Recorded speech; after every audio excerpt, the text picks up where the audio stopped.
Estudando o livro Nosso Lar. Espírito André Luiz. Psicografia de Francisco Cândido Xavier.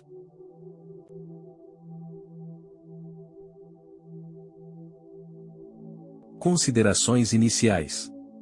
Este é um capítulo riquíssimo em detalhes sobre a vida social, os relacionamentos afetivos e a cultura na colônia espiritual Nosso Lar. Lísias convida André Luiz, já afeiçoado ao seu trabalho nas câmaras de retificação, para uma noite de lazer no campo da música.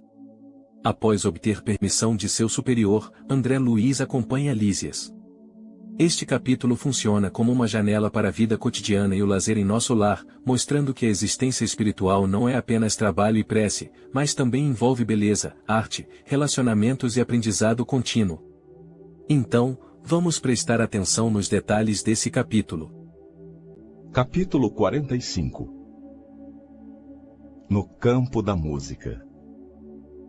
À tardinha, Lísias convidou-me para acompanhá-lo ao campo da música. É preciso distrair-se um pouco, André, disse ele gentil. Vendo-me relutante, acentuou. Falarei a Tobias. A própria Narcisa consagrou o dia de hoje ao descanso. Vamos. Eu, porém, observava em mim mesmo singular fenômeno. Não obstante a escassez dos meus dias de serviço, já dedicava grande amor àquelas câmaras. As visitas diárias do ministro Genésio, a companhia de Narcisa, a inspiração de Tobias, a camaradagem dos companheiros, tudo isso me falava particularmente ao espírito. Narcisa, Salústio e eu aproveitávamos todos os instantes de folga para melhorar o interior aqui e ali, suavizando a situação dos enfermos que estimávamos de todo o coração como se fossem nossos filhos. Considerando a nova posição em que me encontrava, acerquei-me de Tobias, a quem o enfermeiro do auxílio dirigiu a palavra com respeitosa intimidade. Recebendo a solicitação, meu iniciador no trabalho anuiu satisfeito. Ótimo programa. André precisa conhecer o campo da música. E, abraçando-me, não hesite, aproveite, volte à noite quando quiser. Todos os nossos serviços estão convenientemente atendidos. Esse é um momento que nos ilustra de forma muito clara a nova vida e os valores da colônia espiritual. Lísias, o amigo de André Luiz, o convida para ir ao campo da música para relaxar. André hesita, pois, apesar de estar há pouco tempo em seu novo trabalho nas câmaras de retificação, já desenvolveu um profundo amor e senso de responsabilidade por suas tarefas e pelos enfermos que ajuda. Vendo sua relutância, Lísias se oferece para pedir permissão a Tobias, o mentor de André Luiz. Tobias não só concorda com a ideia, como a incentiva calorosamente, assegurando a André que o serviço está organizado e que ele deve aproveitar o descanso. André Luiz está em plena transformação. Ele, que antes era um médico cético e apegado às coisas da terra, agora demonstra um profundo amor e dedicação ao trabalho espiritual. Sua hesitação não vem da preguiça, mas do exato oposto, um forte senso de dever e um carinho genuíno pelos enfermos. Isso mostra seu notável progresso moral. As câmaras são locais de trabalho e auxílio, semelhantes a enfermarias ou hospitais espirituais, onde espíritos em sofrimento são cuidados. O fato de André Luiz já amar esse ambiente revela a nobreza da tarefa. Em contraste com o ambiente de serviço e recuperação das câmaras, o campo da música representa a arte, a beleza, a harmonia e o lazer. A existência de um lugar como este na colônia espiritual Nosso Lar sugere uma sociedade completa, que valoriza não apenas o trabalho, mas também a cultura e a elevação do espírito através da beleza. O equilíbrio entre trabalho e lazer é o ensinamento central. Lísias e Tobias ensinam a André Luiz e para todos nós, que a dedicação ao trabalho não deve levar ao esgotamento.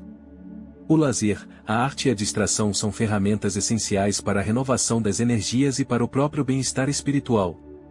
Percebemos aqui que André Luiz não trabalha por obrigação, mas por um grande amor. Ele e seus companheiros cuidam dos enfermos, como se fossem nossos filhos. E essa é uma grande lição da doutrina espírita. O trabalho realizado com amor é uma forma de oração e evolução. Notamos também a forma como Lísias se dirige a Tobias, com respeitosa intimidade, e a maneira como Tobias lidera, com incentivo e carinho, mostram um modelo de organização social baseado na experiência e no amor, e não no poder ou no medo. A interação entre os personagens demonstra um forte senso de comunidade. Eles se apoiam, cuidam uns dos outros e trabalham juntos em prol de um bem maior. A amizade de Lísias é um pilar para o desenvolvimento de André. A linguagem é polida, serena e elevada, característica da obra. O tom é de gentileza, incentivo e positividade. Mesmo ao falar de enfermos, não há um sentimento de peso ou tristeza, mas sim de esperança e serviço amoroso. Acompanhei Lísias reconhecidamente. Atingindo-lhe a residência no Ministério do Auxílio, tive a satisfação de rever a senhora Laura e informar-me quanto ao regresso da abnegada mãe de Heloísa, que deveria regressar do planeta na próxima semana. A casa estava repleta de contentamento. Havia mais beleza no interior doméstico, novas disposições no jardim. Despedindo-nos, a dona da casa me abraçou e falou bem-humorada. Então, doravante, a cidade terá mais um frequentador para o campo da música. Tome cuidado com o coração. Quanto a mim, ainda ficarei hoje em casa. Vingar-me-ei de vocês, porém muito breve. Não me demorarei a buscar meu alimento na terra. Em meio da geral alegria, ganhamos a via pública. As jovens faziam-se acompanhar de Polidoro e Estácio, com quem palestravam animadamente. Lísias, a meu lado, logo que deixamos o aeróbus numa das praças do Ministério da Elevação, disse carinhoso: Finalmente vai você conhecer minha noiva, a quem tenho falado muitas vezes a seu respeito. É curioso, observei intrigado, encontrarmos noivados também por aqui. Como não? Vive o amor sublime no corpo mortal ou na alma eterna. Lá no círculo terrestre, meu caro, o amor é uma espécie de ouro abafado nas pedras brutas.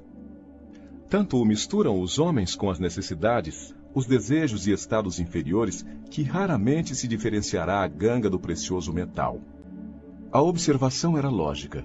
Reconhecendo o efeito benéfico da explicação, prosseguiu. O noivado é muito mais belo na espiritualidade.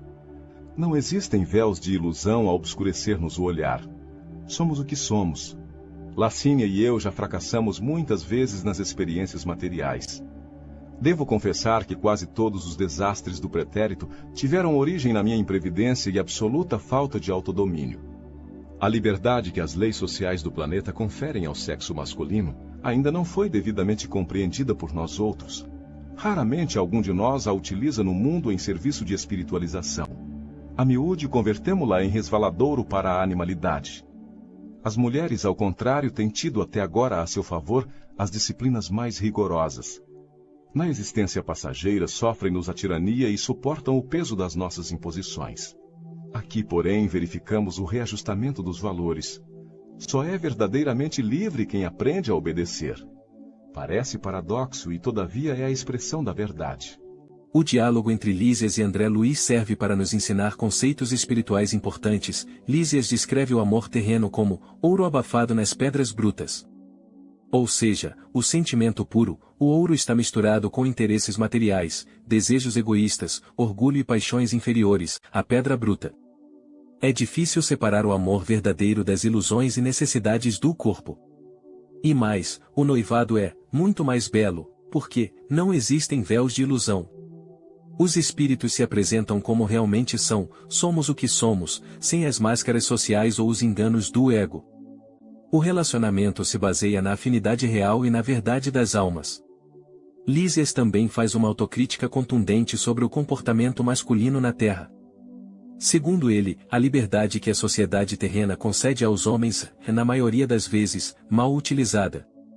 Em vez de usá-la para o crescimento espiritual, eles a convertem em um resvaladouro para a animalidade, entregando-se aos instintos e à falta de autodomínio. Isso gera débitos espirituais e sofrimento para si e para os outros. Em contrapartida, as mulheres, historicamente submetidas a disciplinas mais rigorosas e à tirania masculina, desenvolvem, através do sofrimento e da resignação, uma força moral e uma sensibilidade espiritual mais apuradas. O que era uma desvantagem social na Terra se torna uma vantagem evolutiva no plano espiritual. A liberdade de fazer o que se quer, sem freios ou responsabilidade, a que Lísias se refere como a liberdade masculina mal utilizada, não é liberdade real, mas escravidão aos próprios desejos, vícios e instintos inferiores. A liberdade genuína vem da obediência às leis divinas ou universais, leis de amor, caridade, progresso. Ao aprender a dominar a si mesmo e a alinhar sua vontade com essas leis superiores, o espírito se liberta de suas imperfeições. É a liberdade da alma sobre a matéria, do espírito sobre o instinto. Obedecer à lei do bem é o que nos torna livres do mal. Ele nos mostra que a vida no plano espiritual é uma continuação da jornada da alma, onde os valores são reajustados e a verdade se torna mais clara. E que as experiências na Terra, incluindo os sofrimentos e as dinâmicas sociais, têm consequências diretas no progresso espiritual. O amor verdadeiro e a liberdade autêntica são conquistas que exigem autodomínio, responsabilidade e alinhamento com as leis morais do universo. Contudo, indaguei, tem você em mira novos planos para os círculos carnais? Nem podia ser de outro modo, explicou ele pressuroso. Necessito enriquecer o patrimônio das experiências, e além disso, minhas dívidas para com o planeta são ainda enormes. Lacínia e eu fundaremos aqui dentro em breve nossa casinha de felicidade, crendo que voltaremos à Terra precisamente daqui a uns 30 anos. Havíamos alcançado as cercanias do campo da música. Luzes de indescritível beleza banhavam o extenso parque, onde se ostentavam encantamentos de verdadeiro conto de fadas. Fontes luminosas traçavam quadros surpreendentes. Um espetáculo absolutamente novo para mim. Antes que pudesse manifestar minha profunda admiração, Lísias recomendou o bem-humorado. Lacínia sempre se faz acompanhar de 2 irmãs, às quais espero faça você as honras de cavalheiro. Mas, Lísias, respondi reticencioso, considerando minha antiga posição conjugal, você deve compreender que estou ligado a Zélia. O enfermeiro amigo, nesse instante, riu a valer, acrescentando. Era o que faltava. Ninguém quer ferir seus sentimentos de fidelidade. Não creio, no entanto, que a união esponsalícia deva trazer o esquecimento da vida social. Não sabe mais ser o irmão de alguém, André? Ri-me desconcertado e nada pude replicar. Estes parágrafos são riquíssimos em conceitos e emoções. Lísias descreve o seu plano de reencarnação. Contudo, indaguei, tem você em mira novos planos para os círculos carnais? Nem podia ser de outro modo, explicou ele, pressuroso, necessito enriquecer o patrimônio das experiências, e além disso, minhas dívidas para com o planeta são ainda enormes. Lacínia e eu fundaremos aqui, dentro em breve, nossa casinha de felicidade, crendo que voltaremos à Terra precisamente daqui a uns 30 anos.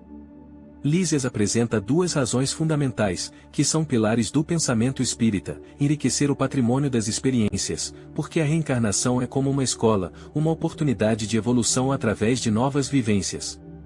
E, minhas dívidas para com o planeta são ainda enormes. Esse é o conceito da lei de causa e efeito. Lísias reconhece que tem débitos a saldar, erros a reparar ou tarefas a cumprir na Terra. A reencarnação não é aleatória. Lísias e sua companheira espiritual, Lacínia, estão planejando seu retorno, incluindo a fundação de um lar espiritual, casinha de felicidade, antes de voltarem juntos.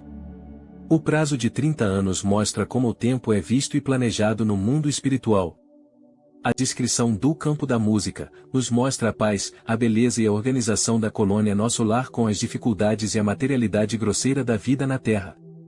As fontes luminosas que traçavam quadros sugerem que a matéria no plano espiritual é muito mais fluida e suscetível à vontade e à energia dos espíritos, criando cenários de beleza inimaginável para os padrões terrenos. Para André Luiz, tudo é uma descoberta maravilhosa.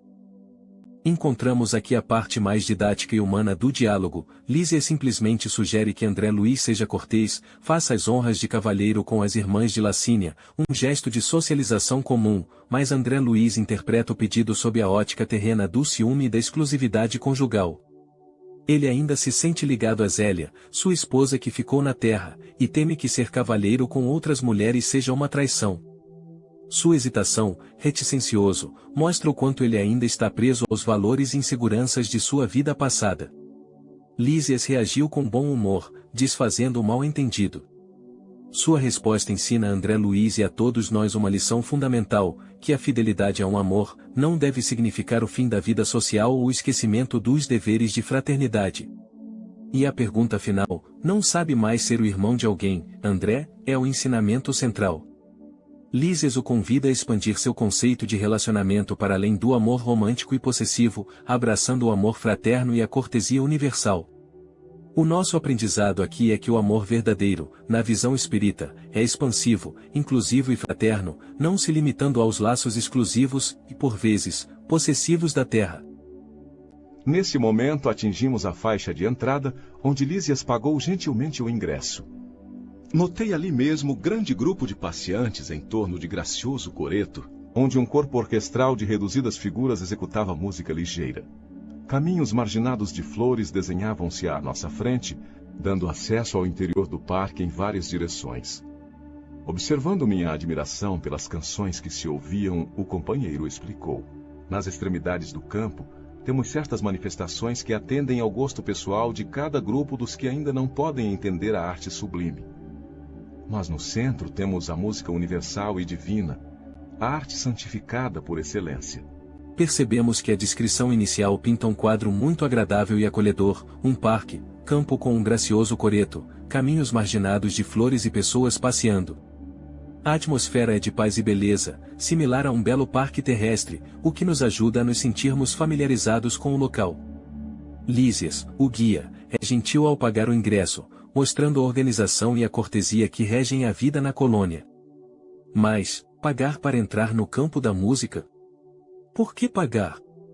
Percebemos que na colônia Nosso Lar, tudo é muito organizado e justo, pois como estudamos anteriormente, o indivíduo que trabalha recebe bônus hora pelo tempo trabalhado.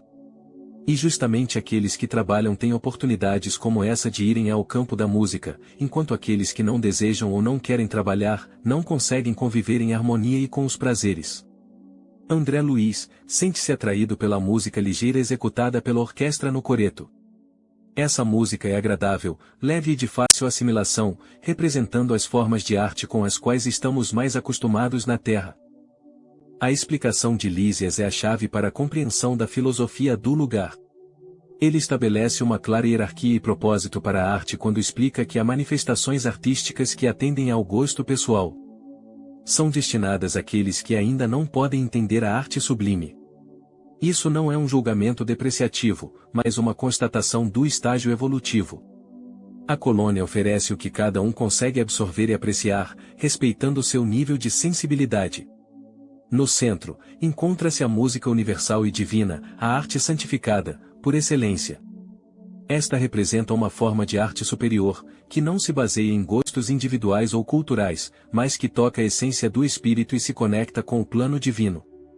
Notamos aqui a geografia como evolução, porque o espaço físico do campo da música reflete o caminho da evolução espiritual. Começa-se na periferia, o mais próximo das sensações terrenas, do gosto pessoal, e, à medida que se evolui e se refina a percepção, avança-se para o centro, onde se pode experimentar a verdadeira essência da arte divina. A arte em Nosso Lar não é apenas entretenimento. Ela é uma ferramenta de educação e elevação espiritual. A música ligeira serve como um degrau, uma porta de entrada para que os espíritos ainda apegados a padrões terrenos possam, gradualmente, educar sua sensibilidade para apreciar formas mais elevadas de expressão. O ensinamento aqui é o gosto pessoal, ligado ao ego, à cultura e às experiências limitadas de uma vida, com a arte universal, que transcende essas barreiras e fala diretamente à alma. A meta da evolução espiritual, segundo a obra, é justamente transcender o individualismo para se conectar com o universal e o divino. A passagem utiliza a beleza de um parque e a arte da música para ilustrar um dos princípios fundamentais da doutrina espírita apresentada. O progresso espiritual é um caminho gradual, que respeita o estágio de cada um, oferecendo sempre um próximo passo em direção a uma compreensão mais profunda e universal da vida e do divino. Com efeito, depois de atravessarmos alamedas risonhas, onde cada flor parecia possuir seu reinado particular, comecei a ouvir maravilhosa harmonia dominando o céu. Na terra há pequenos grupos para o culto da música fina e multidões para a música regional. Ali, contudo, verificava-se o contrário. O centro do campo estava repleto. Eu havia presenciado numerosas agregações de gente na colônia. Extasiara-me ante a reunião que o nosso ministério consagrara ao governador, mas o que via agora excedia a tudo o que me deslumbrara até então. A nata de Nosso Lar apresentava-se em magnífica forma. Não era luxo, nem excesso de qualquer natureza, o que proporcionava tanto brilho ao quadro maravilhoso. Era a expressão natural de tudo, a simplicidade confundida com a beleza, a arte pura e a vida sem artifícios. O elemento feminino aparecia na paisagem, revelando extremo apuro de gosto individual, sem desperdício de adornos e sem trair a simplicidade divina. Grandes árvores, diferentes das que se conhecem na terra, guarnecem belos recintos iluminados e acolhedores. Não somente os pares afetuosos demoravam nas estradas floridas. Grupos de senhoras e cavalheiros entretinham-se em animada conversação valiosa e construtiva. Não obstante sentir-me sinceramente humilhado pela minha insignificância ante aquela aglomeração seletíssima, experimentava a mensagem silenciosa de simpatia no olhar de quantos me defrontavam. Ouvia frases soltas relativamente aos círculos carnais, e contudo em nenhuma palestra notei o mais ligeiro laivo de malícia ou de acusação aos homens. Discutia-se o amor, a cultura intelectual, a pesquisa científica, a filosofia edificante, mas todos os comentários tendiam à esfera elevada do auxílio mútuo sem qualquer atrito de opinião. Observei que ali o mais sábio restringia as vibrações de seu poder intelectual, ao passo que os menos instruídos elevavam quanto possível a capacidade de compreensão para absorver as dádivas do conhecimento superior. Em palestras numerosas recolhia referências a Jesus e ao Evangelho, e, no entanto, o que mais me impressionava era a nota de alegria reinante em todas as conversações. Ninguém recordava o mestre com as vibrações negativas da tristeza inútil ou do injustificável desalento. Jesus era lembrado por todos como supremo orientador das organizações terrenas, visíveis e invisíveis, cheio de compreensão e bondade, mas também consciente da energia e da vigilância necessárias à preservação da ordem e da justiça. Aquela sociedade otimista encantava-me. Diante dos olhos tinha concretizadas as esperanças de grande número dos pensadores verdadeiramente nobres na terra.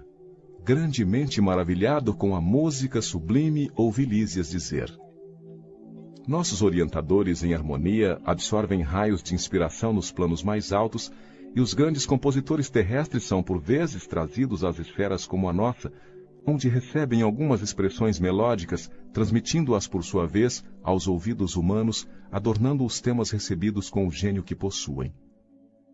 O universo, André, está cheio de beleza e sublimidade. O facho resplendente e eterno da vida procede originariamente de Deus. O enfermeiro do auxílio, todavia, não pôde continuar. Fôramos defrontados por gracioso grupo.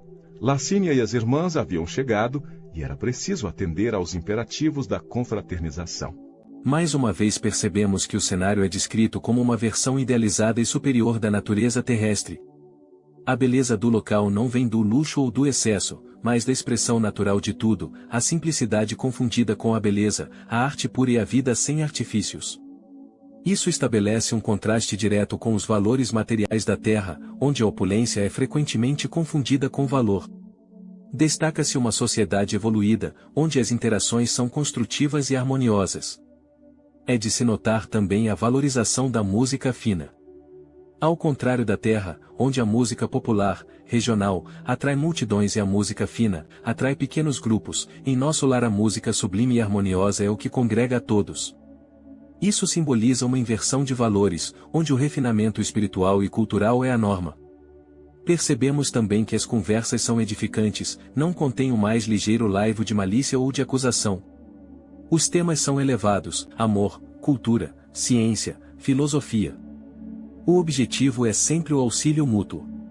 Há uma dinâmica social notável: o mais sábio restringia as vibrações de seu poder intelectual, ao passo que os menos instruídos elevavam, quanto possível, a capacidade de compreensão.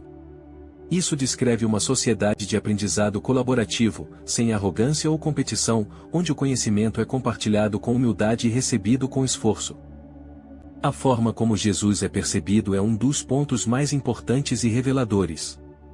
Jesus como líder ativo e alegre.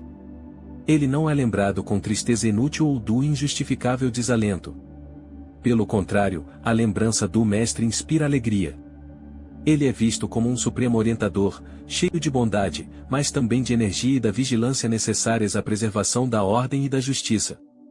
É uma visão de um Cristo positivo, atuante e equilibrado, distante da imagem de um sofredor passivo.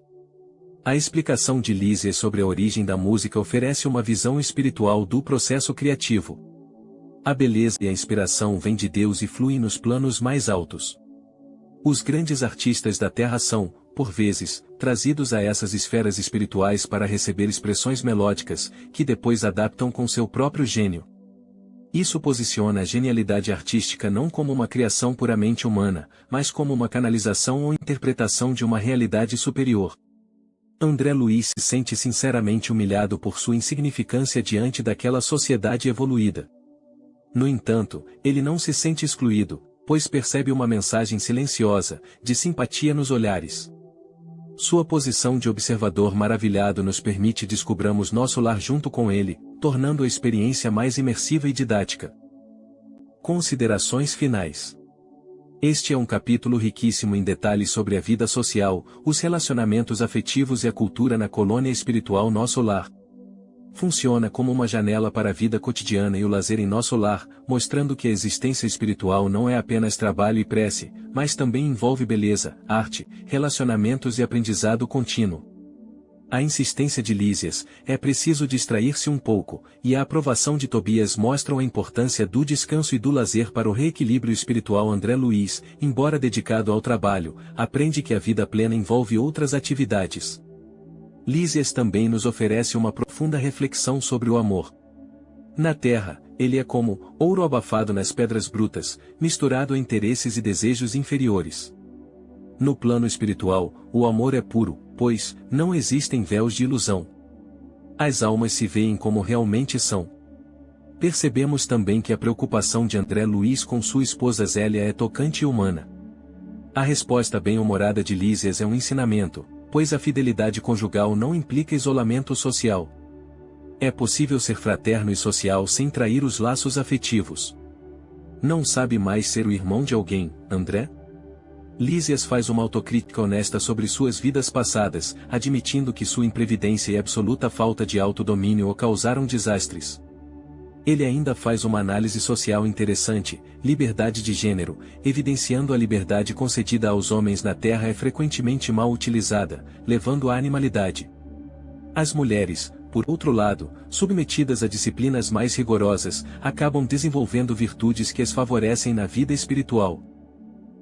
A frase, só é verdadeiramente livre quem aprende a obedecer, é um ensino profundo.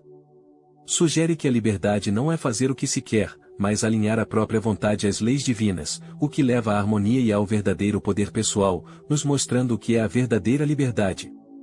Lísias e Lacínia não veem a reencarnação como um castigo, mas como uma oportunidade planejada, crendo que voltaremos à Terra precisamente daqui a uns 30 anos, para enriquecer o patrimônio das experiências, e quitar dívidas para com o planeta. O campo da música é descrito como um paraíso de indescritível beleza. A música não é mero entretenimento. Existe uma hierarquia, música mais leve nas extremidades para gostos em desenvolvimento e, no centro, a música universal e divina. Lísias revela que os grandes compositores terrenos são, por vezes, trazidos às esferas como a nossa para receber inspiração melódica, que depois adaptam com seu próprio gênio. Isso reforça a ideia de uma conexão constante entre o plano espiritual e o físico, que é a inspiração divina. Observamos que a sociedade espiritual ideal deve imperar a humildade e a harmonia, e André Luiz observa essa sociedade onde o mais sábio restringia as vibrações de seu poder intelectual, ao passo que os menos instruídos elevavam a capacidade de compreensão. Não há disputa de egos, mas um intercâmbio construtivo. As conversas eram edificantes, onde as pessoas discutem amor, ciência e filosofia, sem qualquer atrito de opinião, e sem o mais ligeiro laivo de malícia ou de acusação. E o mais importante, Jesus é lembrado com alegria, como um supremo orientador, bondoso, mas também enérgico na manutenção da ordem e da justiça. É uma visão que contrasta com a imagem de sofrimento e tristeza frequentemente associada a ele na Terra, quando ainda muitos o lembram como crucificado. Reflitamos que a vida exige um balanço saudável entre dever e prazer, trabalho e arte. Que os relacionamentos, quando despidos das ilusões materiais, podem atingir um nível de pureza e transparência inimaginável na Terra. A verdadeira evolução pessoal passa pela autocrítica, pelo reconhecimento dos próprios erros e pelo planejamento consciente de futuras experiências, incluindo a reencarnação. Enquanto a arte, especialmente a música, é um veículo poderoso para a elevação espiritual e uma ponte entre os mundos. Uma sociedade avançada se baseia no respeito, na humildade intelectual e no desejo genuíno de auxílio mútuo, eliminando a maledicência e o conflito. Aqui observamos uma síntese poderosa da espiritualidade em nosso lar, apresentando-nos uma sociedade pós-morte que não é um paraíso de ociosidade, mas um mundo de trabalho, estudo, arte e evolução contínua. Os valores centrais são a harmonia, a simplicidade, o amor construtivo, o conhecimento compartilhado e uma alegria otimista baseada numa compreensão elevada dos ensinamentos de Cristo. É, essencialmente, a concretização das esperanças de grande número dos pensadores verdadeiramente nobres, na Terra, servindo como um modelo e uma fonte de esperança para a vida humana. Este capítulo é um dos mais belos de nosso lar, pois expande a nossa compreensão sobre o que significa viver após a morte, mostrando um mundo vibrante, belo e cheio de propósito.